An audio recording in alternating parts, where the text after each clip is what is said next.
আসসালামু আলাইকুম। কেমন আছেন বন্ধুরা? আমরা আলহামদুলিল্লাহ ভালো আছি। আশা করি আপনারাও ভালো আছেন। তো আমরা সকালে ঘুম থেকে ওঠার পর আমরা গরুরে কৃমির বড়ি খাওয়াই আর কি। তো এই কৃমি বড়ি খাওয়ার লেগে গরুর গড়টা পরিষ্কার করিয়া পরে কৃমি বড়ি খাওয়ানোর জন্য বড়ি নিয়ে আইছি। তা এখন আমরা সাধারণত গরুরে কৃমি বড়ি সকালে খাওয়াই, রাত্রে খাবার একটু কম দেয়া সকালে কৃমি বড়ি খাওয়াই। সকালে সাধারণত গরুর পেটটা খালি থাকে, তো আমরা খালি পেটে কৃমি বড়ি খাওয়াই। তো সকালে গটর পরিষ্কার করিয়া পরে এই যে কৃমি বড়ি খাওয়াইতেছি।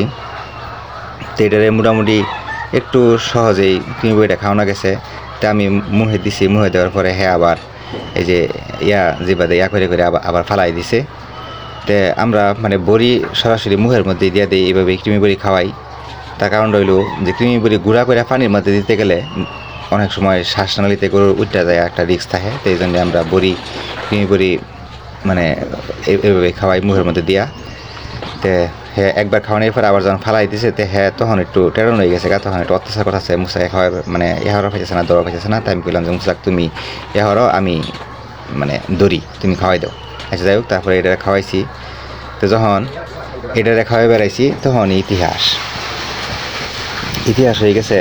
তে পরে মুস্তাকে বললাম যে মুস্তাক তুমি এহারও বড়িটার মুহ দেও, আমি তারে দৌড়ি।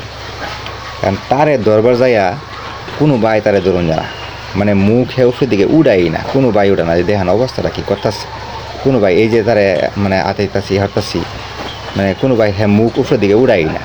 দড়িটা একটু নিচার মধ্যে বান্ধা, দড়িটা যদি উপরে বান্ধা থাকতো তাইলে হয়তো বা আমার বড়িটা খাওয়াইতে সহজ হইতো। কিন্তু এই হেরে এই দড়িতে ছাড়লে দুজনই খুব অত্যাচার করে। তো এই জন্যে আর আমরা ওইভাবে করছি না। তো এইভাবে আমরা খাওয়ানোর চেষ্টা করতেছি, কিন্তু কোনোভাবেই সম্ভব হয় না। দড়ি ফেঁচায় একবার একটা বিপদ বাজায় আলতাছে কোনো ভাই হতাছে না। অবশ্য গোতা যায় না, গোতা মারে না, কিন্তু মাথা যে নিচের দিকে মাথা উপরের দিকে উড়াই না, মাথা উপরের দিকে উড়ে বেরিয়ে পাইতেছে না। পরে চিন্তা করলাম আছে যে দড়িটা তো একটু লম্বা, মাথাটা বেশি হতাছে, দড়িটা একটু খাড়া বানাই দিই। তো যাই হোক, পরে আমি আবার দড়িটা খাড়া বানাই দিলাম, এক সাইডে দড়িটা একটু খাড়া বানাইয়া পরে আবার তারে খাওয়ানোর চেষ্টা করতেছি। কিন্তু তারে খাওয়ানো যায় না, মুখ উপরের দিকে তুলো না কোনো ভাই। আমি এই সাথে চেষ্টা করতেছি, মুস্তাকের সাথে চেষ্টা করতেছি, কোনো ভাই মুখ উপরের দিকে উড়ানি যায় না, মুখ উপরের দিকে উড়াই না কোনো ভাই। মুখ উপরের দিকে তুলেই না।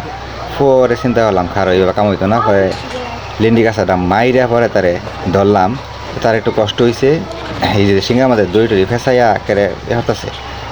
পরে বিরাট শক্তি হইয়া পরে একটু কষ্ট দেই তারে, খুব ধরাতে খুব খাওয়ান তো লাগবো, যে ভাই তারা খাওয়ান লাগবো। পরে খুব কষ্ট হইয়া দইরিয়া আমগরও অনেক কষ্ট হয়েছে। দেখেন গাড্ডা অনেক বেকিয়া হইয়া খাওয়াইতেছি, আমগরও অনেক কষ্ট হয়েছে।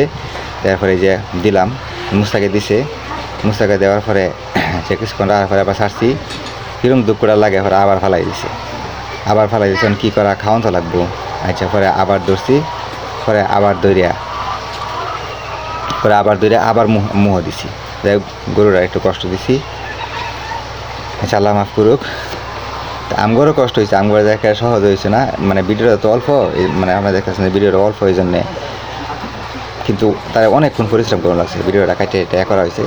যাই হোক, পরে আবার দড়িটা লম্বা করে দিছি, অনেক কষ্ট দিছি, মাফ করে দিস। যাই হোক, আজকে এই পর্যন্ত, সবাই ভালো থাকবেন। আসসালামু আলাইকুম।